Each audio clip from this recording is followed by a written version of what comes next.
Salut à tous, c'est Calypso. Aujourd'hui on se retrouve sur MX GP2, c'est un jeu de motocross et vous allez voir, c'est juste de la folie. Allez, c'est parti.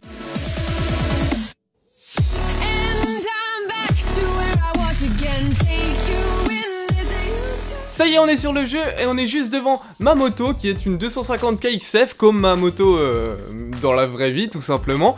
Et je tenais juste à vous dire avant de commencer la vidéo que je tenais à m'excuser d'être un gros débile. Pourquoi je suis un gros débile? Tout simplement parce que vraiment j'aurais dû faire des vidéos sur ce jeu ou en tout cas MXGP1 bien avant. Parce que franchement, mais je vous jure, c'est un jeu de folie. Si toi t'aimes la motocross ou que t'aimes bien les dirt ou n'importe quoi, je te jure, achète-le. J'ai absolument aucun partenariat, aucun sponsoring ni quoi que ce soit avec ce jeu, mais c'est juste de la putain de bombe. Vous allez voir par vous-même, vous allez comprendre. Donc pendant cette vidéo, je vais vous expliquer comment s'est passée ma première course, ma première vraie course dans la vie réelle, qui s'est passée dimanche. Et attendez, d'abord on va lancer un petit Grand Prix tranquillement. Voilà, on va prendre Gauthier Paulin parce que c'est une des grandes stars du motocross bien entendu. Et on va aller sur le circuit de Lommel, je me rappelle plus si je le gère ce circuit ou quoi. J'ai peut-être 4 heures de jeu, un truc comme ça sur le jeu. Mais vraiment je suis tombé fan de jeu, mais vraiment un truc de ouf hein. Vous allez avoir plein de vidéos sur ce jeu d'ici les jours voire les semaines à venir, vous inquiétez pas. Et je vous ai prévu des trucs de folie, vous inquiétez pas à ce niveau là. Je vais vous raconter un petit peu comment s'est passée ma course de ce week-end. J'étais clairement pas au niveau, que ça soit physique ou au niveau technique, j'étais clairement à la ramasse, mais vraiment de très loin. Mais après le principal c'est que j'ai participé, que je me suis amusé, que j'ai pris du plaisir et vraiment j'ai pris un max de plaisir. Malheureusement on a eu plusieurs gros problèmes. Attendez, on va... Oh yes, oh, ce démarrage de folie, magnifique. Oh là, ne viens pas me pousser toi. Bref, alors je vais essayer de vous parler de ma course et conduire assez bien, ce qui va être assez difficile.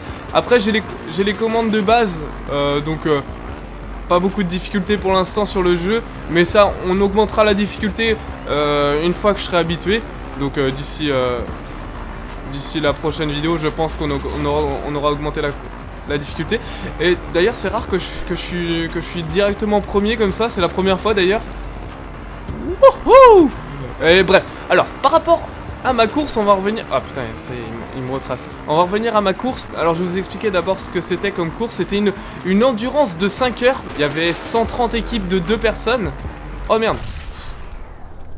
J'étais en train de vous parler, j'avais même pas vu qu'il y avait un virage, comme un gros débile. Il y avait 130 équipes, 140 équipes de 2 personnes, donc un relais, on faisait un relais à chaque fois, tous les 2-3 tours pour notre part. Et le problème c'est que on fait notre petit tour de reconnaissance, etc. Donc là tout se passe bien, à part un petit détail, je me fais accrocher le guidon par un autre pilote dans un virage en descente. On n'a pas pu se décrocher, on est tombé, mais c'était vraiment une chute de merde hein. Après je suis tombé 4-5 fois pendant la course. Wow. Donc rien de bien grave. On fait notre petit tour de reconnaissance tranquillement, tout se passe bien. On commence la course, il fait un super départ. Franchement, il avait vraiment fait un super départ parce qu'en fait, bah de toute façon vous verrez ça dans la vidéo sur Calypso en vrai hein. Je vous explique ça comme ça sur cette vidéo parce que c'est une vidéo de motocross. Demain sur Calypso en vrai, demain soir, vous aurez la vidéo de la course sur ma chaîne Calypso en vrai. Il fait le départ tranquillement, tout se passe bien, il fait un super départ. Et au bout de 5 minutes, il tombe en panne. Et le problème c'est que dans ce genre de course, si tu tombes en panne, ou si tu tombes pas en panne tout simplement, pour faire le relais, il faut que tu retournes à ton stand parce que sur ta moto tu dois mettre un transpondeur. C'est un truc qui permet aux officiels etc de la course de chronométrer ton temps au tour etc. Enfin bref, un truc comme ça. Oh putain. Et en gros tu dois le ramener à ton stand pour le passer à ton coéquipier qui va le mettre sur sa moto. Le problème c'est que lui il est tombé en panne au bout de 5 minutes de course. Ce parcours faisait 6 km. Merde putain, je fais de la merde. Donc ouais, la course faisait 6 km parce que c'était une endurance. Et ouais, elle faisait 6 km. Et le problème, c'est qu'il est tombé en panne au bout de 5 minutes. Et il devait être à peu près à 2-3 km des stands. Et il a dû pousser sa moto jusqu'au stand. Donc on a perdu 20-25 minutes. Donc là, vous imaginez bien que pour nous, la course, c'était déjà mort, hein, clairement. On n'a vraiment pas eu de chance dès le début. Au bout de 25 minutes, il arrive au stand. Moi, je prends le relais, je pars. Et puis, bah, de toute façon, pendant la vidéo, vous allez le voir, je vous le dis. Je vais vous dire que ça sert à rien de rouler fort. J'ai pas pris de risque, clairement. J'ai roulé tranquillement. Hop, hop. Dès le début, on perd 25 minutes. Moi, je fais mes deux tours. Ensuite, je lui file ma moto. Parce que moi, je pouvais pas faire 4-5 heures d'affilée, hein, bien sûr. Déjà, au bout de 2-3 tours, j'étais clairement mort. Mais d'une puissance. J'avais plus de bras, plus d'avant-bras, ni quoi que ce soit. C'est ma première course, hein, je vous le rappelle. Et putain, ça fait 2 fois, hein. Sérieux. À chaque fois, je suis en train de parler, je vois pas ce virage de merde. Au bout de mes 2 tours, je lui passe ma moto. Et là, vu que c'est pas sa moto, bah, il avait du mal. Dès le début, il calait, il avait du mal à avancer, etc. C'est compréhensible, hein, c'est pas que c'est un noob ni quoi que ce soit. Parce que moi, je pense que je prendrais la moto de quelqu'un d'autre. Si elle ressemble pas à ma moto, bah forcément, je vais avoir du mal avec l'embrayage et tout le bordel. Et donc, du coup, il avait du mal à démarrer, donc du coup, on se dit, putain... Déjà, ça va être chaud. Et au bout de 200 mètres, il a calé et il n'arrivait pas à redémarrer la moto. Et il a dû avoir... Putain, faut que j'arrête hein, de parler d'éviter les virages, moi. Il y a eu un officiel, du coup, qui l'a poussé sur 3 mètres et il est reparti jusqu'à ce qu'il revienne au stand pour faire le plein de la moto. Et alors là... Voilà le gros problème de cette journée. Il est revenu au stand pour faire le plein, comme je vous l'ai dit. Malheureusement... Il s'est arrêté dans le stand, parfait, tout se passe bien. Mais quand il a fait le plein de la moto, il a pas éteint le moteur de la moto. Et bah moi, c'était ma première course, donc personnellement je savais pas qu'il fallait éteindre le moteur. Merde. Hop, merde. Donc moi c'était ma première course, je savais pas qu'il fallait éteindre le moteur. D'ailleurs je gagne, mais oh la main, mais putain, faut que j'augmente le... Plus 15 secondes, le deuxième. Je vais augmenter le niveau parce que... Là, c'est un peu trop simple, honnêtement. Ça va juste changer la physique par rapport au personnage. Je pense que je risque de tomber plus souvent et plus rapidement. Donc par rapport à ce que je vous expliquais tout à l'heure, il a ramené la moto au stand pour faire le plein, sauf qu'il n'a pas éteint le moteur. Et si t'éteins pas le moteur et que tu fais le plein, et bah apparemment, d'après les règles... T'es disqualifié, voilà, direct, automatiquement. On n'a pas eu de chance parce qu'il y a eu un officiel juste à ce moment-là qui est passé à côté de notre stand et qui l'a vu remplir la moto sans éteindre le moteur. Et pourtant c'était un bidon exprès comme ils utilisent dans les formules dans les formules 3 et tout, enfin dans les trucs comme ça. C'est un bidon exprès qui permet de pas mettre de gouttes à côté ni quoi que ce soit, donc je vois pas où était le problème. Il nous l'a pas dit l'officiel directement qu'on avait été disqualifié. Ce qui normalement est totalement débile. Parce que normalement si t'es disqualifié ils te le disent automatiquement. Je me suis fail au passage. Et il nous l'a pas dit, donc du coup il est reparti pour un tour. Au bout d'un tour, moi directement je prends le relais. Vous le verrez dans la vidéo, hein. Comme je vous dis, tout ce que je vous raconte vous le verrez dans la vidéo. Et moi je fais 2 tours à peu près. Et dès que je reviens dans les stands, mon pote me dit ouais ça sert à plus rien, on est disqualifié. Ok, génial. Donc voilà. Petit résumé de ma première course, comment ça s'est passé. Mais honnêtement, je suis plutôt satisfait de moi parce que malgré qu'on a été disqualifié et que j'avais vraiment pas du tout le niveau par rapport aux autres, eh bien j'ai pris vraiment beaucoup de plaisir à rouler et je pense avoir progressé pendant cette course-là. Ça m'a permis aussi de voir le niveau qu'avaient les autres pilotes en compétition. Après...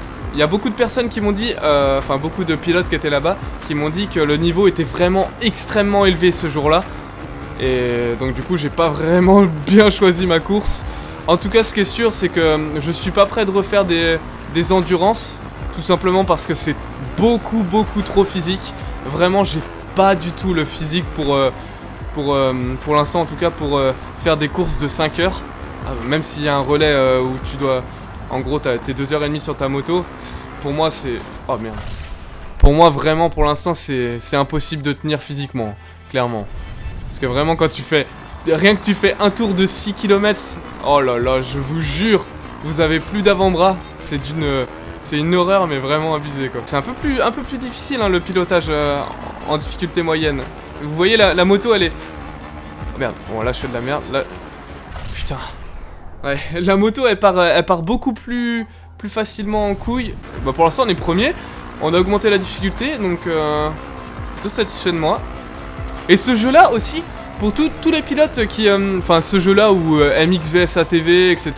Après j'ai pas trop joué à MX vs ATV, mais tous les jeux de cross, je vous les conseille pour ceux qui font de la moto ou qui veulent comment dire, progresser. Vous regardez la position du pilote, etc. Vous regardez comment le pilote se comporte lors des virages, des freinages, etc. Et ça vous aide énormément sur votre positionnement, sur votre moto par la suite en réel. Lorsque j'ai fait ma course, eh ben, j'ai essayé d'appliquer les positionnements du pilote sur la moto dans le jeu. Et vraiment, j'ai vu une énorme différence sur mon pilotage. Et je suis plutôt content de moi. Wouhou!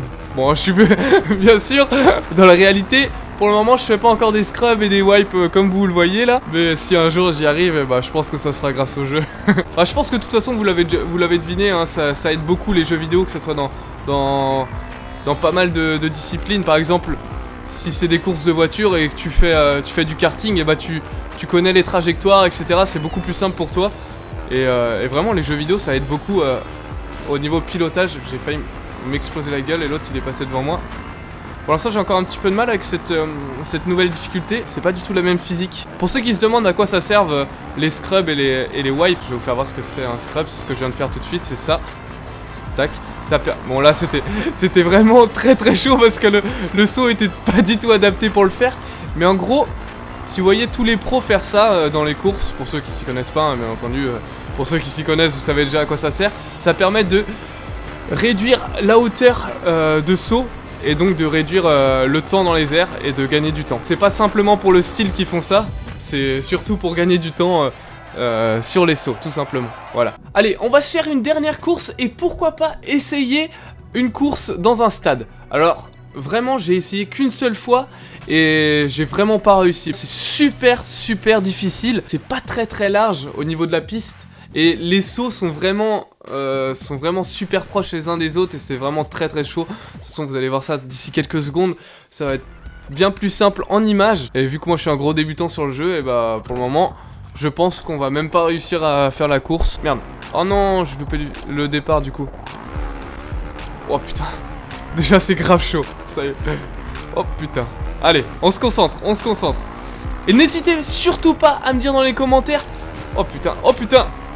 N'hésitez surtout pas à me dire dans les commentaires si vous voulez d'autres vidéos sur ce jeu. De toute façon, je pense que vous allez être vraiment chaud parce que à mon avis ce jeu va vous plaire. Oh j'ai trop du mal, c'est trop chaud. Je sais vraiment pas pourquoi j'ai jamais été sur un jeu de motocross auparavant. Je sais pas.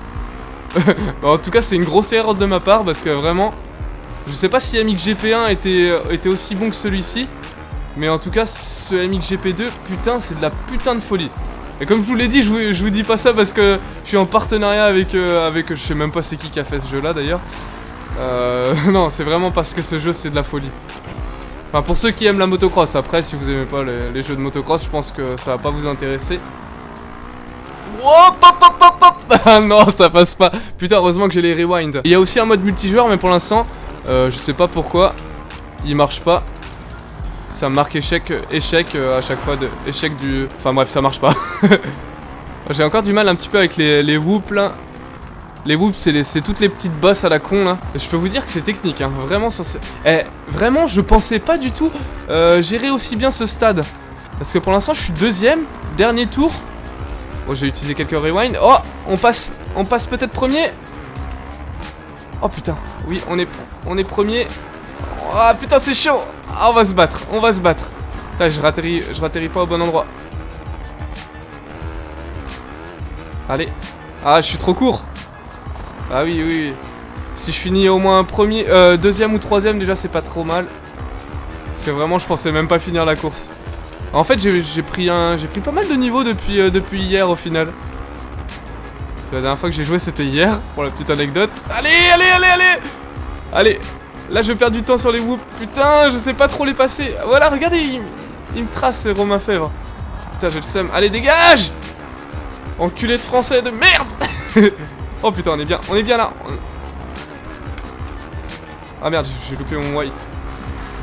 Allez, allez, allez. Allez, allez, oui, oui, oui, oui, oui, oui, oui, oui, la victoire. Allez. Oh putain. Eh bah les potes, je sais pas si on a fait 3 victoires d'affilée.